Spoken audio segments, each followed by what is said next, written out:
What Christians get wrong is that they believe that the New Testament is different from the Old. And they believe that the New Testament is now the Most High, the Creator, now accepting them into the house of the Most High. And now that the Bible is for everybody and we're all equal now. Israel has now been replaced by Christianity and Christians. And to be a son of God, you just have to believe in Christ. But that's a wrong premise. That's not what the New Testament is about. The New Testament is about the Most High rejoining Israel and Judah. The 10 tribes were separated from Judah in the Old Testament, and now he's rejoining them. That's what the book of Galatians is about. That's what the book of Ephesians is about. That's what the book of Romans is about. Almost all of Paul's letters is about that. So let's read Ephesians chapter 2, verse 13. But now ye in Christ, ye who were sometimes were afar off are made nigh by the blood of Christ. For he is our peace, who has made both one and has broken down the middle wall of partition between us. Made nigh means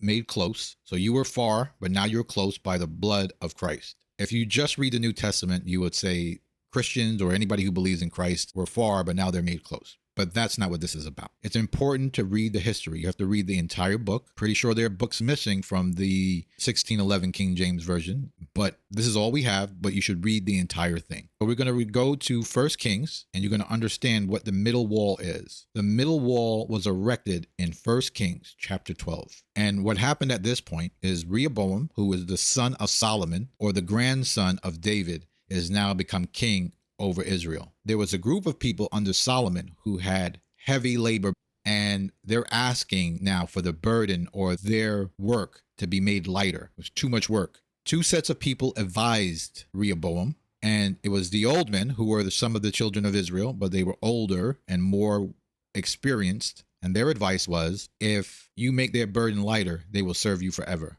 But he had younger advisors that were with him, that were grown up with him, a little spoiled, told him to make their burden even heavier. And so he listened to the young men, and he didn't listen to the old men. That's where we pick up the story in verse 16, chapter 12, verse 16. When all Israel saw that the king listened not unto them, the people answered the king and said, what portion have we in David? Neither have we inheritance in the son of Jesse. To your tents, O Israel. See to your own house, David. So Israel departed unto their tents. But as for the children of Israel who dwelt in the cities of Judah, Rehoboam reigned over them. So at this point now, because they didn't listen to him, they rebelled against the house of David. They said to themselves, if he's not going to listen to us, we're not ruling. We're just servants like everybody else, because he didn't take our advice. He's no longer ruling over those 10 tribes, but he's still pretending that he is.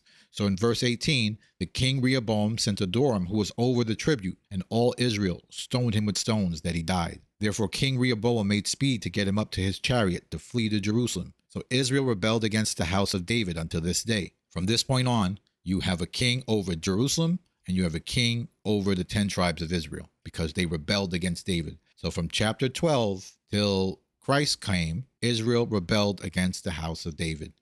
They were no longer under his rule. And the person who they sent to collect the tribute money, they killed him. Verse 20. And it came to pass that all Israel heard that Jeroboam was come again, that they sent and called him unto the congregation, and made him king over Israel. There was none that followed the house of David, but the tribe of Judah only. Jeroboam is now king over the 10 tribes, and Rehoboam is king over Judah. And when Rehoboam was come to Jerusalem, he assembled all the house of Judah with the tribe of Benjamin, 180,000 chosen men, which were warriors to fight against the house of Israel, to bring to the kingdom again to Rehoboam, son of Solomon. But the word of Elohim came unto Shemaiah, the man of Elohim, saying, speak to Rehoboam, the son of Solomon, king of Judah, and unto all the house of Judah and Benjamin, and to the remnant of the people, saying, thus saith the Most High, you shall not go up, nor fight against your brethren, the children of Israel. Return every man to his house, for this thing is from me. They hearkened therefore unto the word of the Most High, and returned to depart, according to the word of the Most High. Rehoboam had assembled an army now to go fight against the children of Israel, to war against them, to bring the kingdom back to him, that all 12 tribes will be under his rule. But the Most High told him to go home. He said, this separation, this division is from me. This wall that I've created now is from me. Now let's go back to Ephesians, and it will make way more sense. Ephesians chapter 2, verse 15. Having abolished in his flesh the enmity, even the law of commandments contained in ordinances, for to make himself two, one new man, so making peace, that he might reconcile both unto Elohim in one body by the cross, having slain the enmity thereby. The enmity is the hatred that they had for each other, Judah and Benjamin. And he's now, by the cross of Christ, by his death and his resurrection, they have now joined or made one man that were before two. They were the children of Israel before chapter 12, and now he's saying it's back to that way again. That division that I had between you, that separation that I had, is now broken down. And we can further see that if we read Zechariah. Right, Zechariah chapter 12, verse 6. In that day I will make the governors of Judah like a hearth of fire among the wood, and like a torch of fire in a sheaf.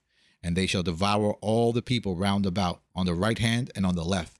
Jerusalem shall be inhabited again in her own place, even in Jerusalem. And the Most High shall save the tents of Judah first. The glory of the house of David and the glory of the inhabitants of Jerusalem do not magnify themselves against Judah. In that day shall the Most High defend the inhabitants of Jerusalem, and he that is feeble among them in that day shall be as David, and the house of David shall be as Elohim, and the angel of the Most High before them. And it shall come to pass in that day, I will seek to destroy all the nations that come against Jerusalem. This is at Christ's second coming, or Yeshua's second coming. But the important thing to understand is that the Most High had separated them, and now he is joining them back together at the first coming of Yeshua. To sum this all up, the idea that anybody can become a son of the Most High, an adopted son of the Most High, is incorrect. Only the children, the bloodline of the children of Israel, can become an adopted son of the Most High. The New Testament is not about the gospel being preached to everyone, but to all nations where the children of Israel were scattered. That's it for today. Thank you for watching, and I will see you in the next video.